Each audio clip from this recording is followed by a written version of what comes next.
நிறைய குடும்பங்களில் சண்டைகளுக்கு காரணம் என்ன தெரியுமா?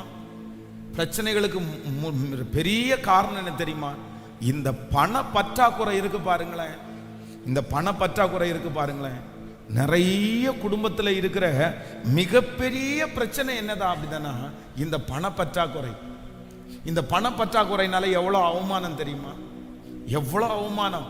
நம்ம ஆண்டவருக்குள்ள இருக்கிறோம், நம்ம ஆண்டவருக்குள்ள பலப்படுறோம், நம்ம சந்தோஷமா தான் இருக்கிறோம், அதெல்லாம் ஒன்றும் இல்லை. ஆனால் இந்த உலகத்தில் நம்ம வாழணும்னா ரொம்ப அவசியமான ஒன்று என்ன அப்படின்னு சொன்னால், இந்த உலகத்தில் ஆண்டவர் நம்முடைய கையை கண்டிப்பாக நம்மளை ஆசீர்வதிக்கணும். நமக்கு பெருசா சேர்த்து வைக்கணும் அப்படின்றது இல்லை.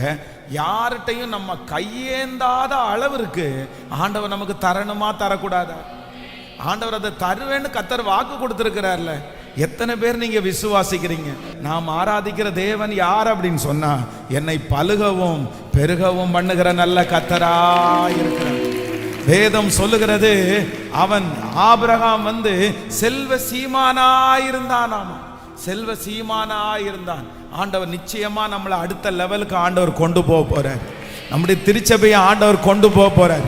இந்த சத்தத்தை கேட்கிற உங்களை ஆண்டவர் கொண்டு போக போறாரு. நீங்கள் சொல்ல வேண்டிய ஒன்றே ஒன்று, மரணம் அடைகிற வரைக்கும் இனி யாருக்கும் முன்னாடியும் கையேந்தாதபடி கர்த்தர் என் கரத்தை ஆசீர்வதித்து, என் பிள்ளையினுடைய கரத்தை கர்த்தர் ஆசீர்வதித்து நிரம்பி வழிகிற பாத்திரமாய் மாற்றுகிறவர்.